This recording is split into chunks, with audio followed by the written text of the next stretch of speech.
I would say any being from any realm, physical realm, spiritual realm, that any guru, master, teacher that come to you and say, I am your teacher, I am your guide and your whole, run. But any being from any realm that come and tell you, go within, connect with your inner guidance, connect with your inner wisdom, look for the depthness of who you are. Oh yes, that's the true guidance. And that's how the guidance worked for me throughout my entire life. Always go within.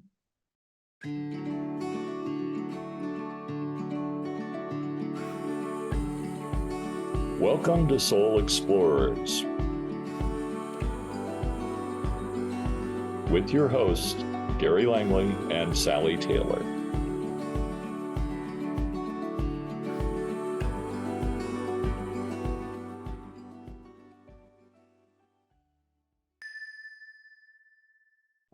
Welcome to another edition of Soul Explorers. Today we have Ingrid Honkala PhD. She's been a marine biologist, a near-death experiencer. She's a light worker and a teacher. And I also consider her a pillar of light because she shines very brightly. Welcome to Soul Explorers, Ingrid. Wow, thank you for having me here. What an honor, Gary. And oh, Sally, I'm very blessed. Oh, we're thrilled to have you. Ingrid, if you don't mind, would you tell us just a little bit of your background story briefly, and perhaps a bit about, I believe, if I'm not incorrect, that you've had 3 separate near-death experiences. Is that correct? Yeah, that's correct. Yes. Okay, so maybe tell us just a little bit about each of those and how those impacted you as well. Definitely those changed my life, starting from my childhood years. My first near-death experience happened when I was very young. I was close to 3 years old. And this happened during an accident in which I drowned. And I am originally from Bogota, Colombia. And there I was living with my parents, my sisters, and we had a lady that was just a maid, and she will take care of us, the house, when my parents were not around. And one day they went to work early in the morning, and she really didn't pay attention to us when my parents were not around. And then she went to do her thing, and my oldest sister, who was close to 3 years old, sorry, she was close to 4, I was close to 3, and the two of us decided, let's go play in the patio. And then in this patio there was a big tank to collect water. During those days, the purpose of this was for hand washing clothes. And then we decided to play cash across the tank. And then it was when we were playing that she threw the ball and she didn't apply enough force, and I lost my balance and fell in the tank. And then that's when this first experience happened. And the incredible thing, like, people always ask me, how can you remember if you were so young? And I always have to bring this up because, yes, I understand I was 2 years old, close to 3, but there was a lot of contrast that happened during this experience. And I have to mention the word contrast because, first of all, there was, we just said, it was a very traumatic experience. Imagine drowning. I think this is something that very few that have ever drowned can forget. And then when I fell in the tank, I never had been in a place where I had my head under the water, and then never been in a pool or anything like that. So when I was drowning, I didn't know that if you fall in the water, you would not be able to breathe. And it was this extreme sense of terror. When I'm in this horror, why I cannot breathe, is when this first contrast happened, and I went from this terror to complete, absolute peace. And I didn't know what happened, why I didn't need to escape from the tank or breathe or go anywhere, but I was just in the state of absolute well-being. Oh, I don't need to do anything. And then the other contrast that presented is that this tank was a very dark area because it was entirely made of cement. It had a roof. It was early in the morning. And then the last thing I saw with my eyes open was the darkness of this space. Imagine that fear, dark, cold. That was the other thing. This water was about 30, 40 degrees Fahrenheit. So it was on top the sense of this is frigid, cold. And the last, what I saw after being in that cold, dark space, the moment I entered into that state of peace and calmness was light. And it was like a light that came from below. And I'm like, oh, now there is light. So imagine when you're in a dark room, scared, and suddenly somebody turned on the light and you're like, nothing is happening. There's light. So it was that state of embrace and comfort and goodness. And then now I see the light, and other thing happened. Added to that is that I used to live in a house that was very noisy. So there was always noise. I had 2 more sisters, dogs, cousins, birds, and there was always noise. And there's also the noise I experienced of my heart beating really loud when I was drowning. Imagine when you're in a state of horror and your heart is like boom, boom, boom, boom, boom. And I could hear it in my head. So there was a lot of the sense of noise. And then suddenly the noise was gone. And that's another thing I could never forget is when the sound was gone and I was in peace, I call it, it was the silence behind the silence. And it was so incredibly amazing that for the rest of my life, not just there, but after that, I craved that silence. And later in my life, I will hide in closets, chapels, under the bed, anywhere I would just block my ears. I wanted to go back to that silence. And it was like, why I cannot get there? So imagine now I am adding to the sense that how it felt like this incredible well-being and this incredible peace and this incredible sense of like, there's no fear. I'm just wrapped in grayness. And then the other thing is like when I'm already there in that state, I started to see bubbles. And these bubbles were shining with light. So now it's fun. On top that it feels good, it's fun. There's bubbles. And then it's like when I turn around to chase the bubbles is when I saw a body. And this body that is in the water, I had the immediate realization that is my body. And something that caught my attention was that the eyes were open.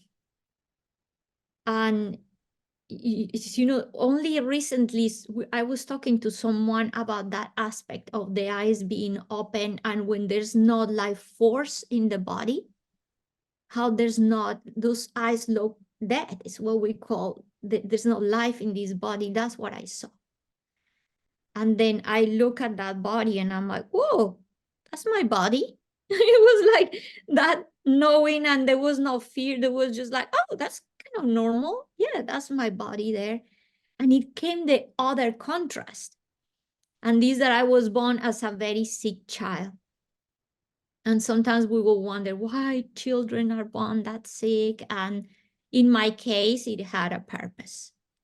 And the purpose was to show me actually this contrast, because, or to help me remember, because if I was born as a very healthy child and my life would have been all light and wellness and goodness, this experience happened, and what is the difference? This is not baseline to even remember anything. It's just a continuation. But because I was born so sick and I didn't even know what was the difference. I just always wasn't well. And now I am in the state of absolute well-being. So guess what happened when I saw the body? I'm like, no, I'm not going back there. And I made this conscious decision right there. I'm not going there. And I turned around and left the body behind. So when people ask me, how can you remember this? I said, how can I forget? And then now I am out of there. I turn around and then I started to see flowers. And the flowers were blooming from nowhere. Oh, this is even better now. This is incredibly beautiful. And I'm being picked by the flowers, carried by the flowers. And I said, it's like going back to the womb when you're not doing anything, you're just being done. Like, there's nothing I have to do. Just chill and relax. And then when I'm doing this, in just a blink like that, I appear in the maid's room. And I'm looking at her from above. And I'm like, whoa, that's Maria? Like I'm floating there and I'm like, and Maria was listening to soap operas in the radio, completely unaware. And nothing happened there. And then in another flash like that, I appear in my mom's path. My mom didn't have a car. She was walking and she said that like the bus station was about 10 minutes away from the house and she was close to her bus station when I just was floating above her. And I think this is what blows everybody's minds and what actually validates the experience. Otherwise, we would not know this is real or not. But what validates the whole thing is that I'm there above my mom and I said, oh, that's mom? And the moment I said these words, my mom stopped. There's another thing that I'd like to add here, and is that my mom had got a new job. Why is this relevant? Because when we get a new job, you want to show for your new job. But the call was stronger than this new job or anything else. And my mom knew something is happening at home with one of my babies. And my mom turned around and started to run back home. And then my mom is running. I have to say two things. My mom was a very intuitive person, but she also listened to her intuition.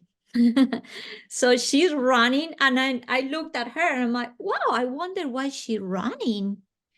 And then the moment that I changed my view, because I'm looking at her, I changed my view of the horizon and I saw a dog. And the moment I saw a dog, I forgot about my mom, and the desire of being with the dog brought me to be immediately with the dog. And I'm like, whoa, this is kind of cool. And then I looked at a park, and the moment I saw the park and felt the desire, I am in the park. So I started to play this game of going places. So imagine this is just so much fun, like in this amusement park. So it's like all the sense of time and space as we know it vanished. I could be anywhere, anytime.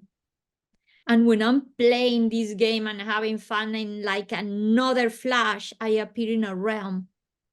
And this realm was made of pure, intense, shiny light. And this is the first time, guys, in my almost 3 years of life that I felt, oh, I am home. I am home. And then it was home. Imagine home, that sense of familiarity, warm embrace. And although I didn't see anybody, it was the sense that I wasn't alone. And then it was at this moment that although I had seen my body in the water, I didn't have the realization that I was not that. And it was at this moment when it was this, oh, I am not that. I'm not that person. I'm not that body. I'm not that. I am this. And it's when I realized myself as a being of light. And although I was still having a sense of self, it was like I was dissolving, like I was sensing, like I was being part of the whole. And I have to say that this went even farther because, like I said, I was still having a sense of self, and suddenly even that disappeared.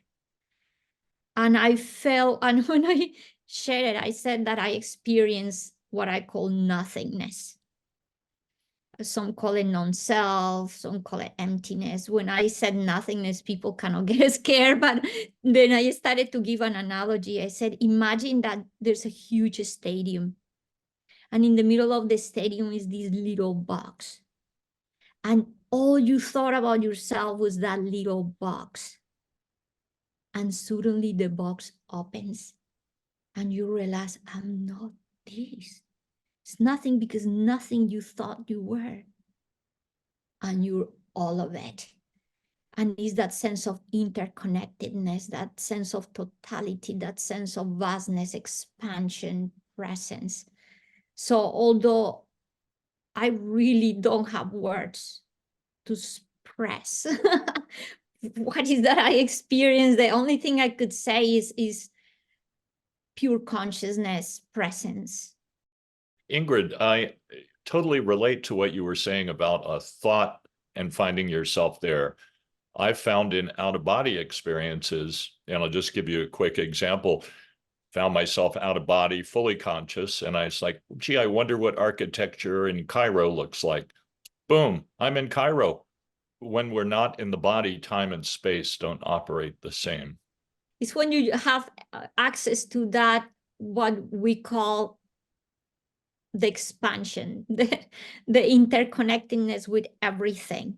And Yes. knowing that you are that whole because you can be anywhere, anytime. So now let me ask you, because the beings of light figure prominently in your experience, did they show up at that time of your first near-death experience, or was it later that they showed? When I entered in the realm of the light and I sensed that I was not alone, later I realized that that was that presence itself, that of all beings, of all that was there. That was that sense in that, let's call it dimension of light. It was, oh, I'm not alone. And later when I started to see them after my near death and having now direct communication at the age of 4, I started to now experience their presence in a different way. But yeah, at the beginning was that knowing I'm not alone. Right. So when you say you began to see them, did you visually see them? Would they actually appear in a room, and how did they appear to you? Yeah, so they started to appear, or the way I started to perceive them was first, after my NDE, I started to have out-of-body experiences, as you mentioned. And in these out-of-body experiences, one day I was completely surrounded by starlight figures. And they were shining in all different colors. It was, this was as vast as the universe. Like you're just looking, and I was mesmerized. I didn't know what this was, but I felt again that I wasn't alone. And then it was in another journey when one of these starlight figures, at the beginning, I wasn't asking anything. I was just admiring this. And the moment I knew this was something more close related to my nature is when one of those beings shaped itself into a human form. It was a being shining in gold, and it shaped itself to show me, look, we are the same. Mm-hmm. And that's the moment when I said, you are a being of light. And that's how I started to call them beings of light. And at the beginning, I only could see them during these out-of-body experiences, but no long after. What happened is that I started to sleep a lot. So of course I had to experience balance. I could not be the child that is left forever because I wanted to be with these beings. And then no long after I saw the first one shaping, I was taking a shower, just in the bathroom, just relaxed, when a huge blue intense light appeared in the bathroom. And now I'm like, oh, now the beings of light are here. And then I started to see them here in this physical reality everywhere. But there's another very interesting thing that happened from this, Gary, and is that when I started to, after my NDE, I was very angry because I didn't want to come back. I was just sent back. Nobody asked me, you want to stay? I was sent back. And I was very, very angry. And I refused to eat. I didn't want to play with my sisters. I reached the point of, I stopped eating. I didn't want to even be touched. And when I started to see and see the beings of light, I started to feel the sense of relaxing, more the sense of home, the sense of everything is all right. But that didn't do it either. It was only when they appear here in this physical reality that I started to feel the sense of home here. And then it's later in my life is when I understood that home is not a place, because I wanted to go there. I wanted to die again. So they were showing me home is not a place, it's a state of being. So when I started to see the beings of light here, I started to feel home. It's like, oh, now I can play with my sisters. Now I can eat. Now I can feel that I belong. And up to this place, I could sense them. I could see them, I could smell them. When they were present, and they were many of them, the smell of flowers. When I was conscious of their presence, because they're always here, but we're not always conscious. And then when I was, it was like, oh. Of course, I would say they are here, but they were always there. We are the ones that open or close this connection. So, but up to this point, I didn't hear. And the moment I started to hear their voice was when I was now about 5 years old, and I threw a big tantrum. And they were calling me to eat dinner. And I felt very disconnected after my NDE. I did not feel connection with my name and my persona. And when they call me Ingrid, I'll be like, oh, don't call me like that. And one night they were calling me to eat dinner. Ingrid, Ingrid, Ingrid. And I'm like, oish. So the maid came, we're calling you to eat dinner.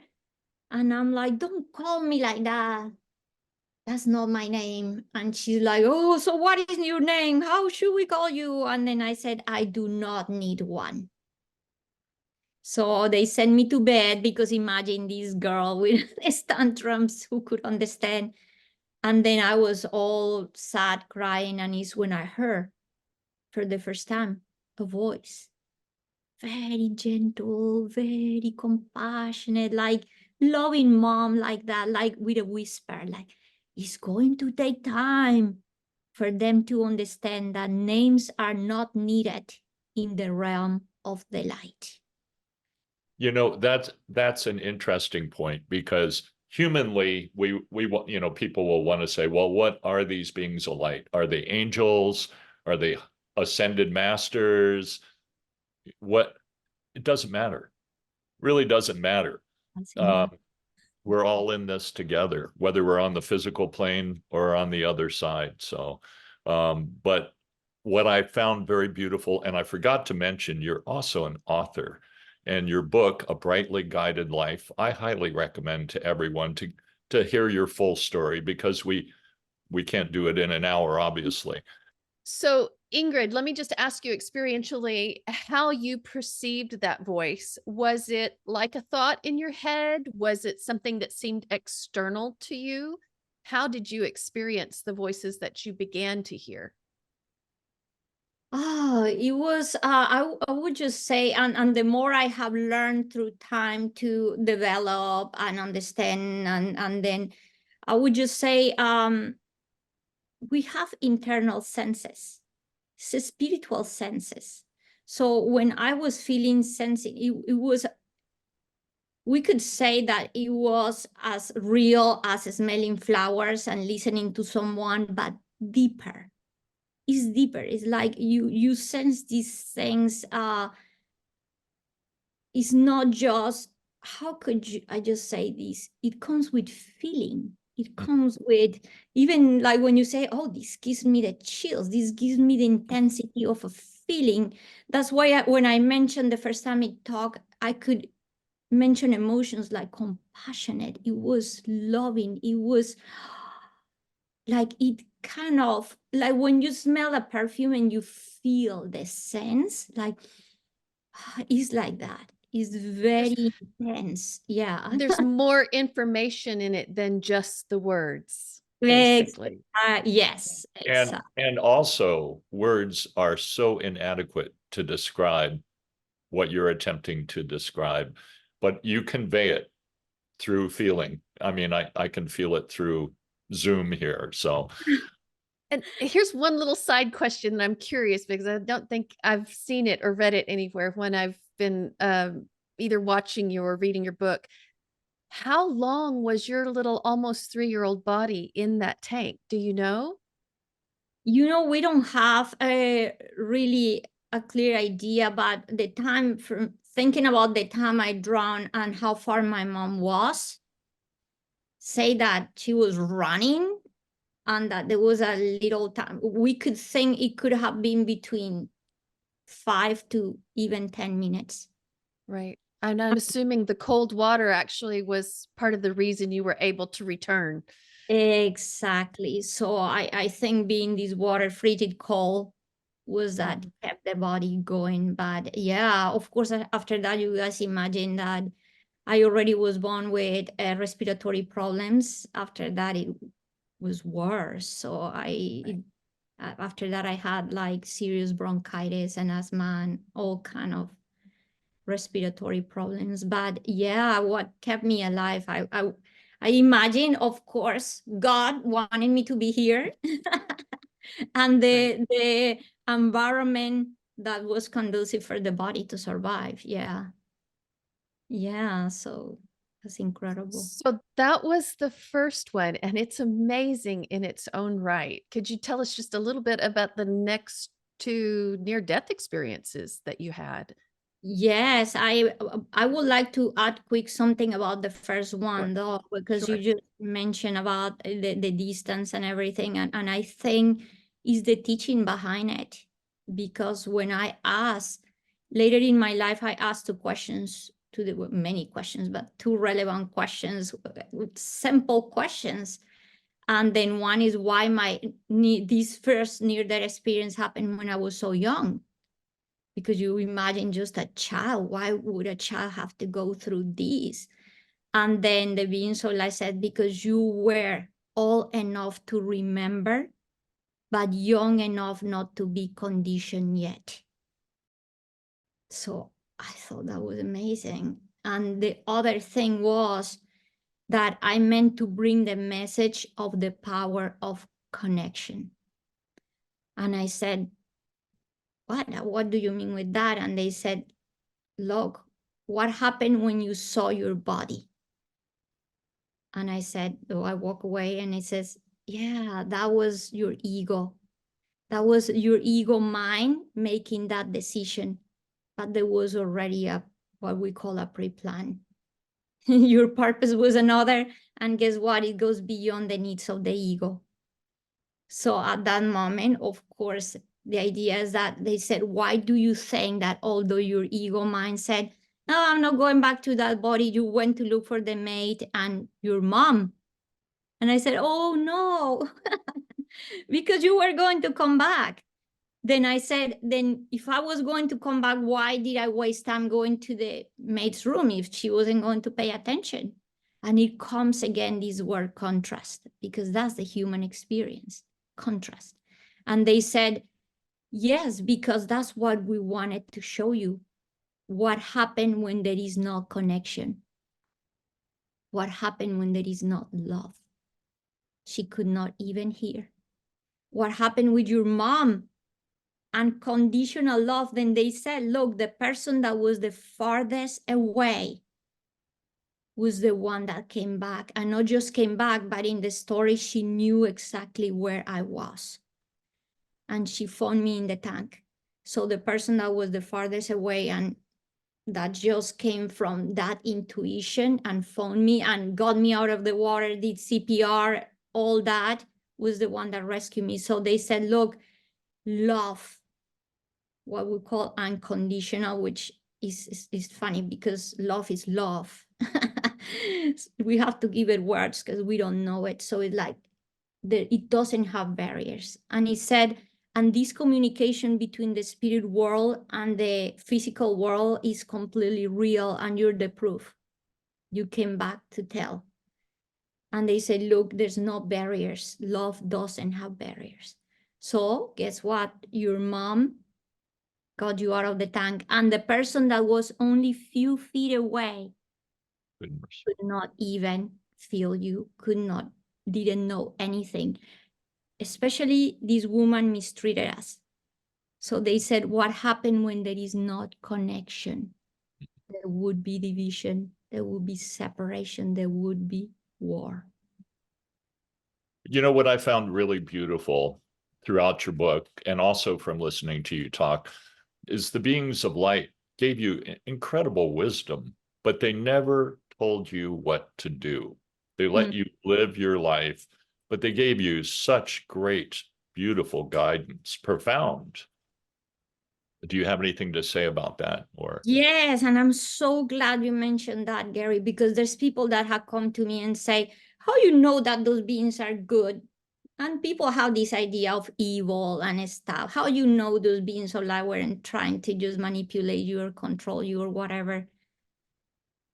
And the beauty of all this is that because these beings always guided me to look within. Like you said to me, they guided me, but never told me what to do.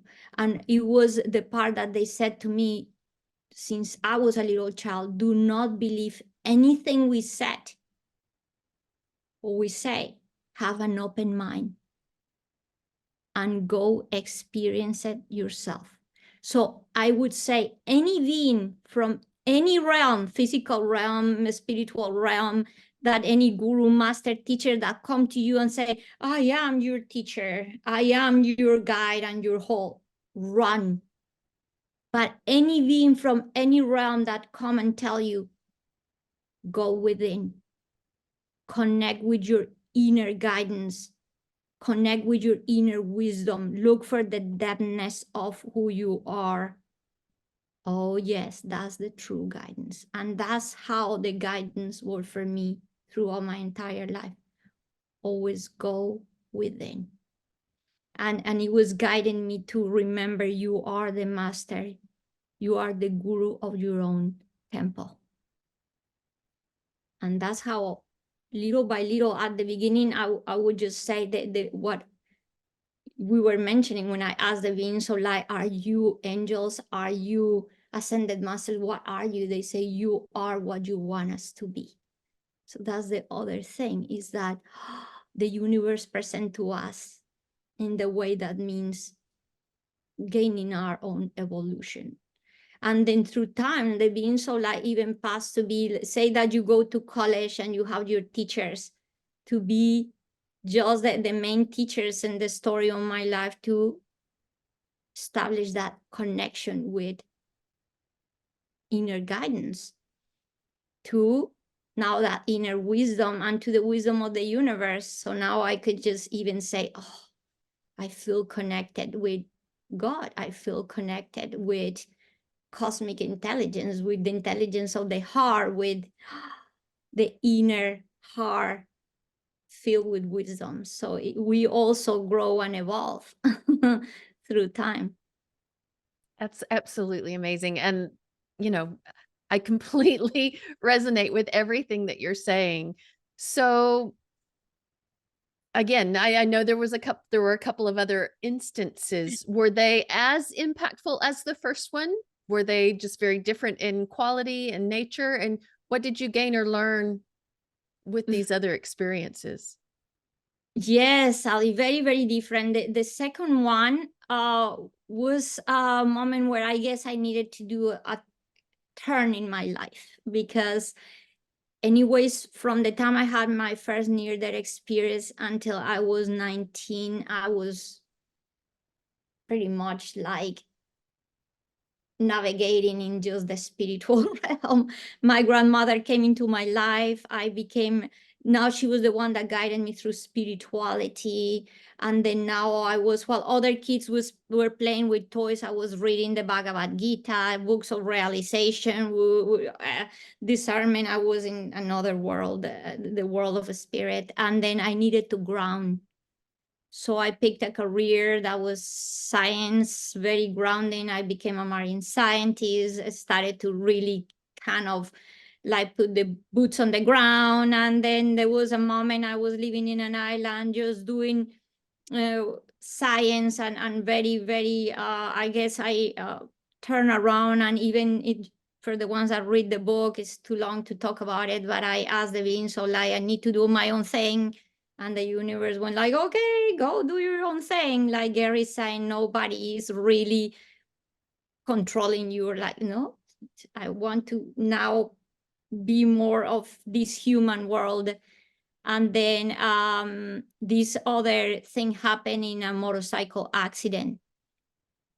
And then I was living in this island doing science. And then, yeah, I was just learning to operate a bike that had the change of gear. And then I really don't even know what happened. I was in this mountain and someone was sitting at the back, and I kind of got nervous because it was my first time going in riding a bike in a place that was so inclined like that. And I was going to change gear, and I really don't know what happened. But one moment I'm in the bike, another moment I'm in the ground. And I guess I just lost control of the bike.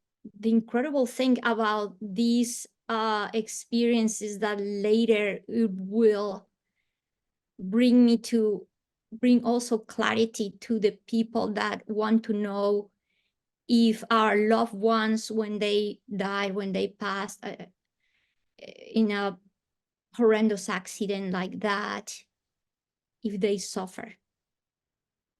And in my first experience and in the second, I remember in the first, there was the moments of terror when I'm drowning. But in this second experience, even before I touched the ground with my body, I was already out, because I was standing in the middle of the road. So I didn't even feel the fall. Suddenly I'm in the bike, and then now I am in the middle of the road. I didn't know how this happened. And I am in the middle of the road, and I am like, no, this is the thing that was the most impactful of all later, thinking about it. No fear. No fear whatsoever.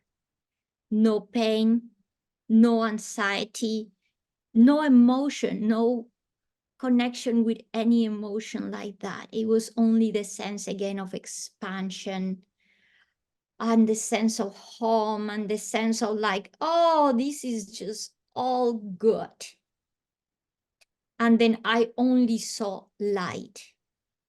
And then suddenly someone picked me up from the scene of the accident. And when the moment I feel the touch is when the fear came, because it was the realization why I cannot see. Someone is touching my body, but I cannot see this person.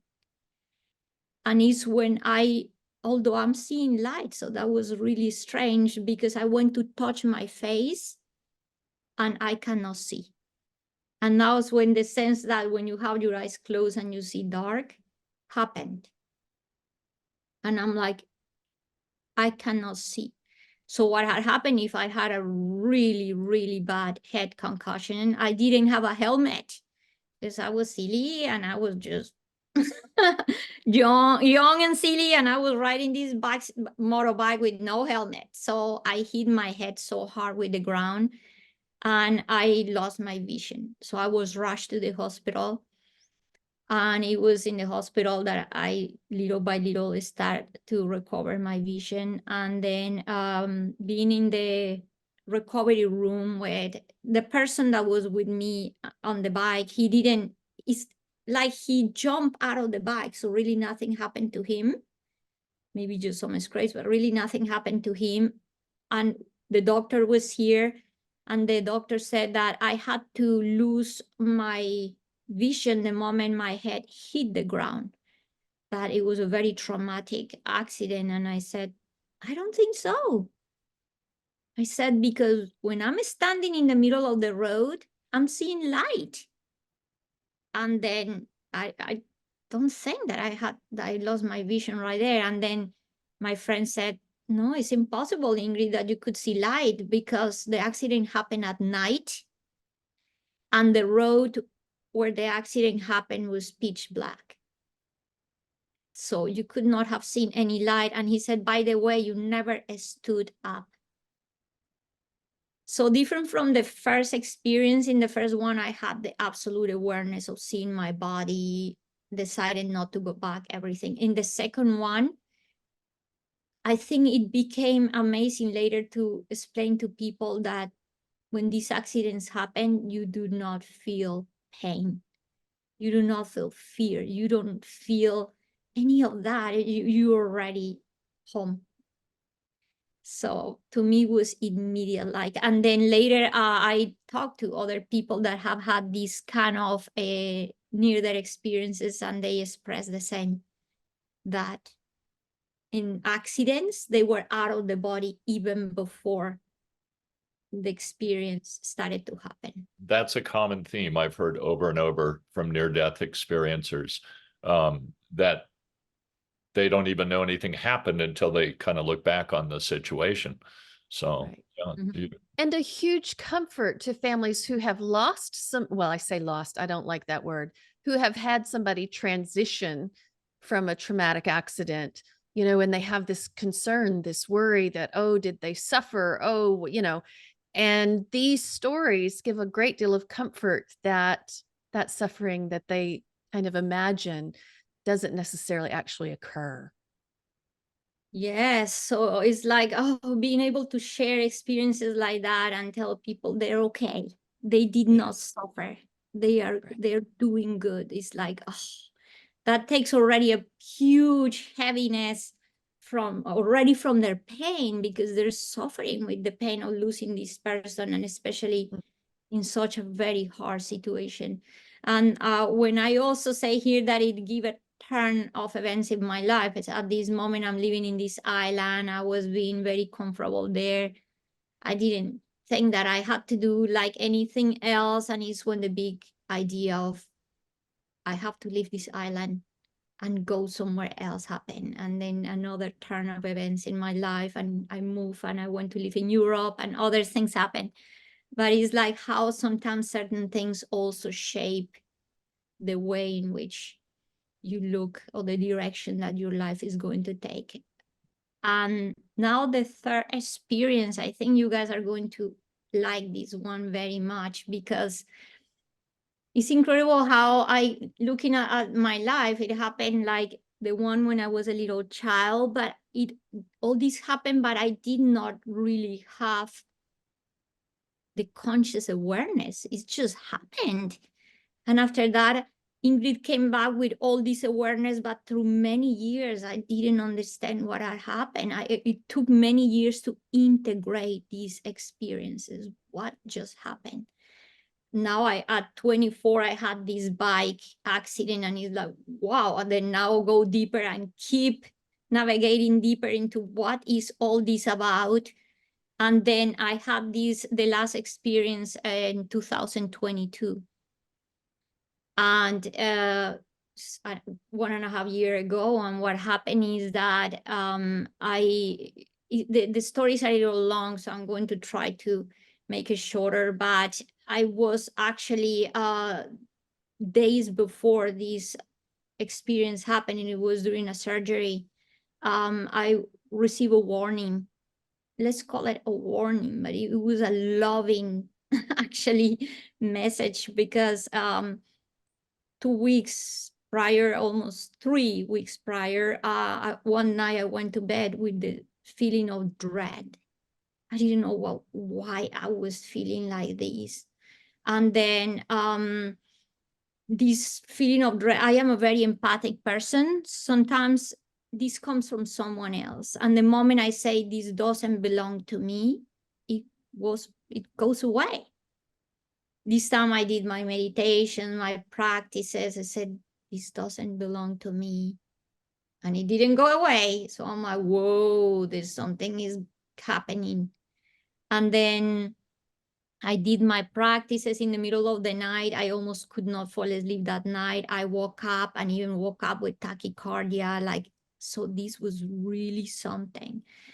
And then is when I heard the voice. I call it source, the Father, God. I heard the voice that said, do you trust me?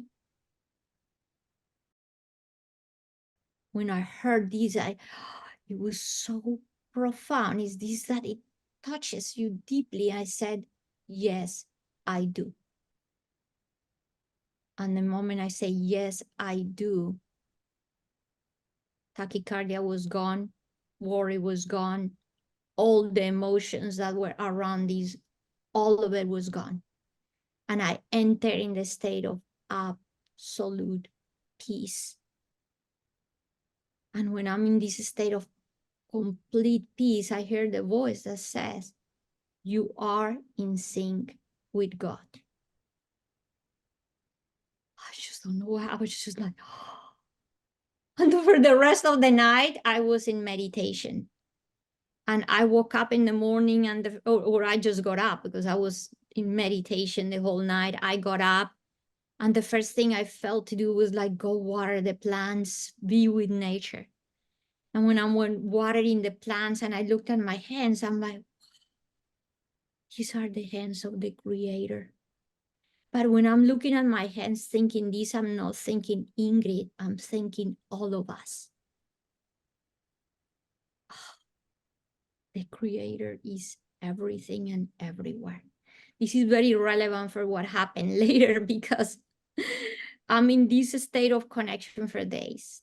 And 5 days after this incident, I was in a car accident. And then I remember, do you trust me? And in the car accident, I should have been scared. I should have been angry. I should have been, because someone hit us from the back and the car got destroyed. I experienced the state of absolute compassion. And I said to people, I wasn't thinking compassion. I was the embodiment of compassion. And because of this accident, so this is all the preview to this surgery, I was avoiding this surgery, and I didn't want to have this surgery, but I've always been like a little bit like rebellious, I'll say, like, yeah, I hear I don't think so that I need to do certain things. And the voice was saying I needed to do this surgery because, hey, sometimes it don't matter what is our state of spiritual evolution. When there's times in life when we have harmed the body, now there's corrections that need to be taken. And this surgery was needed, and I was ignoring it. And I thought I could fix it with just medicines and stuff, or natural or ways or whatever, and it wasn't. And the accident brought me to have, I was having, it's called hyperplexia. I needed a hysterectomy, but I didn't want to do this surgery. And then finally, but the whole story is that I was guided to the right doctors that was going to do this surgery, because I changed doctors. And in the whole process, after the accident, I started to have bleeding, big hemorrhage that lasted for 15 days. And then, yeah, I definitely needed now this surgery to happen. And then when I was at the hospital, now it was the knowing that something was going to happen. And then I told the doctor, I said, you have to monitor my blood pressure very closely. You have to.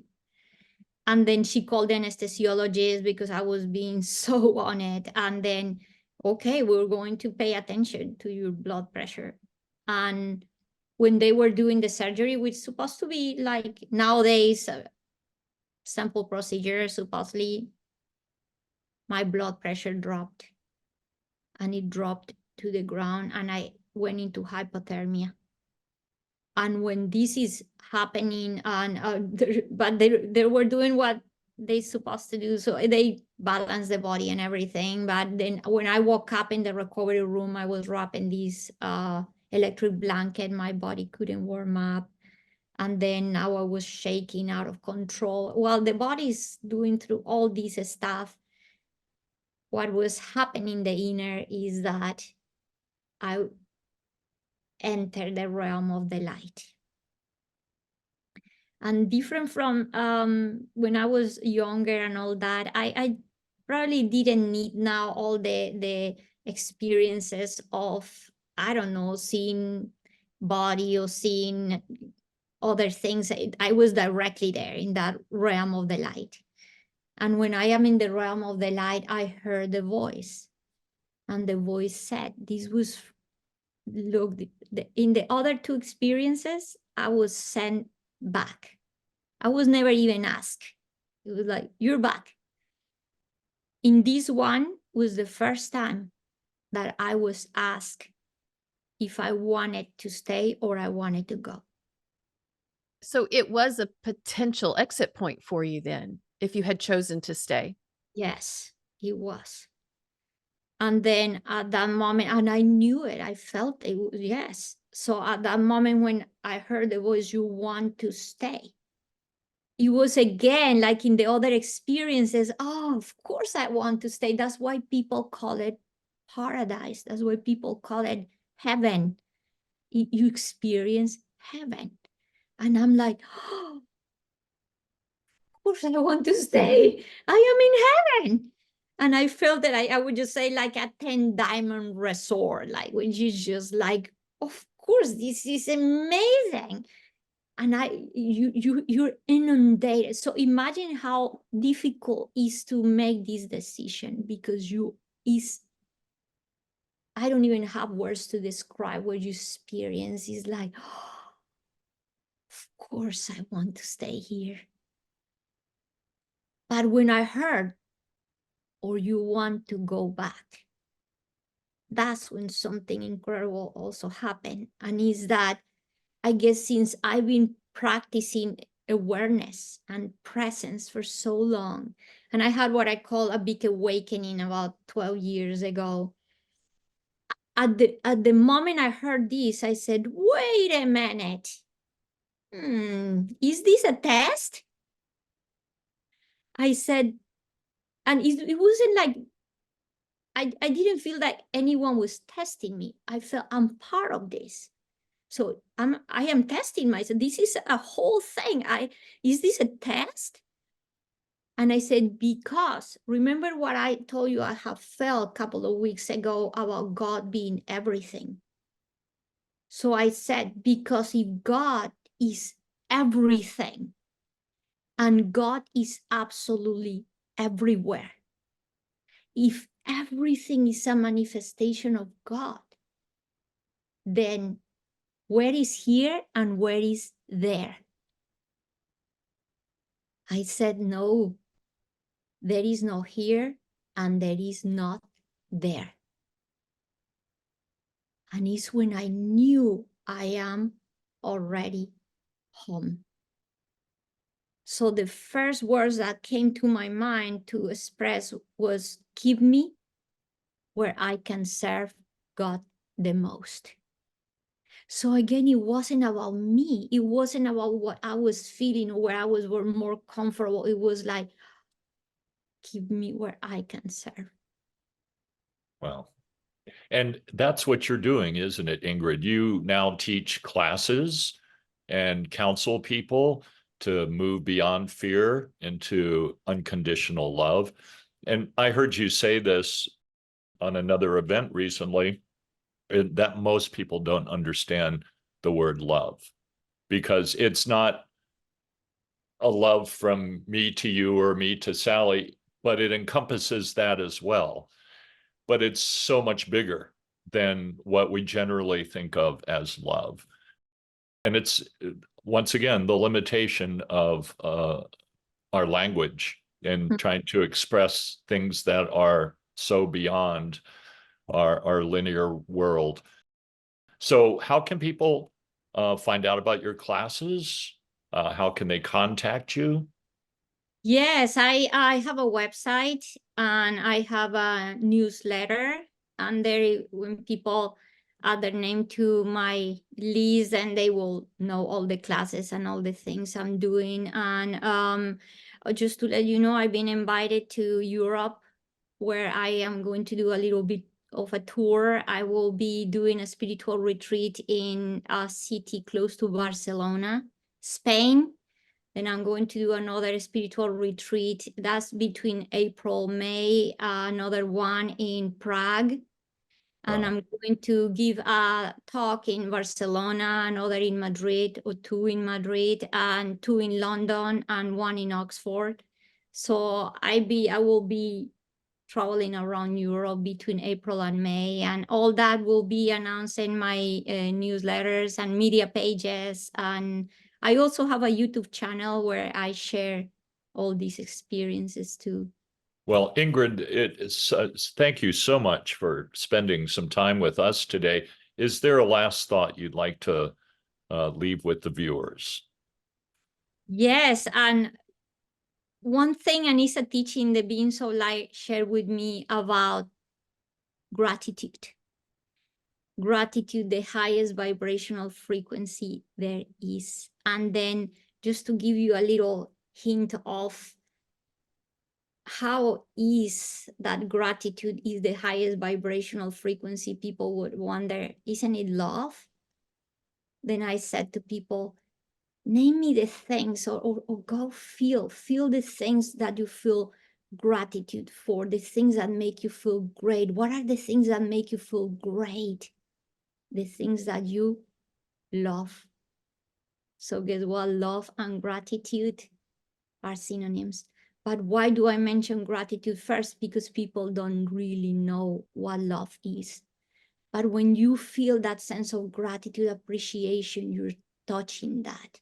So the Being So Light said to me, you don't imagine how grateful everybody would be if they realize that for you to exist, trillions and trillions and trillions of subatomic particles have to be in agreement. They say you are a divine intention. So nowadays, when I see this pen, when I see a flower, say trillions of particles have to be in agreement to be this pen. That is connection, that is love. And I get the privilege to use all these to experience the force of life firsthand. Wow. So I invite people to honor that, to be in that state of highly appreciative state of being, and then you will know love from within. Beautiful. That's Thank beautiful. you Yes. so much. Thank you so much. Thanks for coming to Soul Explorers today. We've really enjoyed having you. You're Thank you for delightful. inviting me. I'm grateful. If you enjoyed this content, please hit like, subscribe, and ring the bell for notifications.